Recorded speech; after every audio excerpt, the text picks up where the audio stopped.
आज हम एक ऐसे प्रश्न का उत्तर जानेंगे जो लगभग हर भक्त के मन में कभी न कभी आता है। जब भगवान शिव सर्वशक्तिमान है तो उन्होंने गणेश जी को किसी मनुष्य का सिर क्यों नहीं लगाया, हाथी का सिर ही क्यों लगाया? क्या इसके पीछे केवल एक घटना थी या कोई गहरा आध्यात्मिक संदेश भी छिपा है?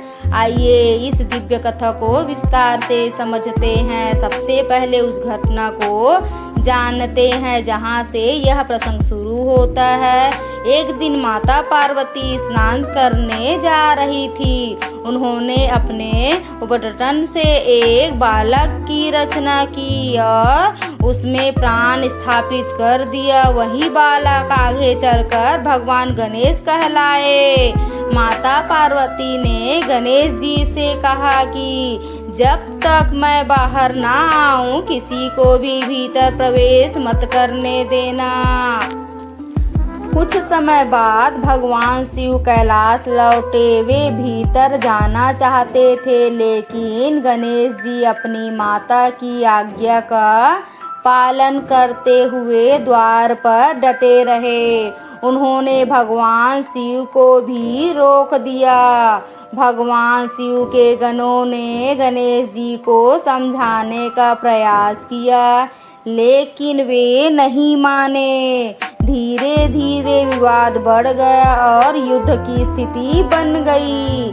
कथा के अनुसार भगवान शिव के अनेक गण भी गणेश जी को पराजित नहीं कर सके। अंत में भगवान शिव ने अपने त्रिशूल से गणेश जी का सिर अलग कर दिया। जब माता पार्वती बाहर आई और उन्होंने यह दृश्य देखा तो वे अत्यंत क्रोधित और दुखी हो गई। उनके क्रोध से संपूर्ण सृष्टि संकट में पड़ गई। देवता भी भयभीत हो उठे। तब भगवान शिव ने माता पार्वती को शांत करने के लिए वचन दिया कि वे गणेश जी को तुरंत पुनः जीवित करेंगे। भगवान शिव ने अपने गणों को आदेश दिया कि उत्तर दिशा में जाकर जो पहला जीव मिले उसका सिर लेकर आओ। गणों को सबसे पहले एक हाथी मिला। वे उसका सिर लेकर आए। भगवान शिव ने उस हाथी का सिर गणेश जी के धड़ पर स्थापित किया और अपने दिव्य योग बल से उसे पुनः जीवित कर दिया। इसके बाद भगवान शिव ने घोषणा की कि गणेश जी सभी देवताओं से पहले पूजे जाएंगे।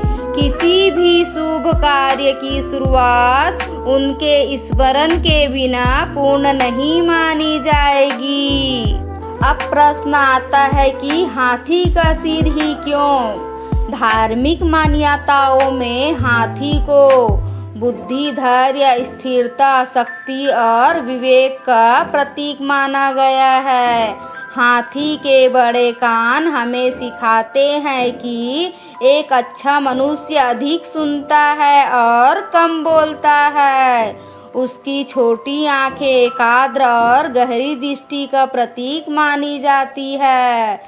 उसकी लंबी सूंड परिस्थितियों के अनुसार स्वयं को ढालने की क्षमता का संदेश देती है। वही सूंड विशाल वृक्ष को भी हिला सकती है और एक छोटा फूल भी उठा सकती है। यह शक्ति और कोमलता के संतुलन का प्रतीक है। हाथी का विशाल मस्तक ज्ञान और गहन चिंता का प्रतीक माना जाता है।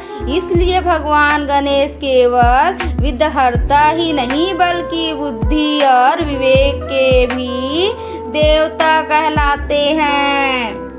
एक और महत्वपूर्ण बात यह है कि भगवान शिव ने यह संदेश दिया कि बाहरी रूप से अधिक महत्वपूर्ण व्यक्ति के गुण और उसका आचरण होता है। गणेश जी का स्वरूप हमें सिखाता है कि सच्चा सम्मान ज्ञान, विनम्रता और धर्म के पालन से मिलता है। आज भी किसी भी पूजा, यज्ञ, विवाह, गृह प्रवेश या शुभ कार्य से सबसे पहले भगवान गणेश का स्मरण किया जाता है। यह परंपरा भगवान शिव द्वारा दिए गए प्रथम पूज्य के वरदान से जुड़ी मानी जाती है। इस कथा से हमें कई जीवन शिक्षाएं भी मिलती है। पहली शिक्षा, माता पिता की आज्ञा का सम्मान करना। दूसरी शिक्षा, क्रोध के लिए लिया गया निर्णय दुख का कारण बन सकता है। तीसरी शिक्षा, गलती होने पर उसे स्वीकार कर सुधार करना भी महानता है। चौथी शिक्षा, ज्ञान, धैर्य और विवेक ही जीवन की सबसे बड़ी शक्तियाँ है। यही कारण है कि भगवान गणेश का हाथी स्वरूप केवल एक कथा नहीं बल्कि गहरे आध्यात्मिक संदेश का प्रतीक माना जाता है। हर हर महादेव।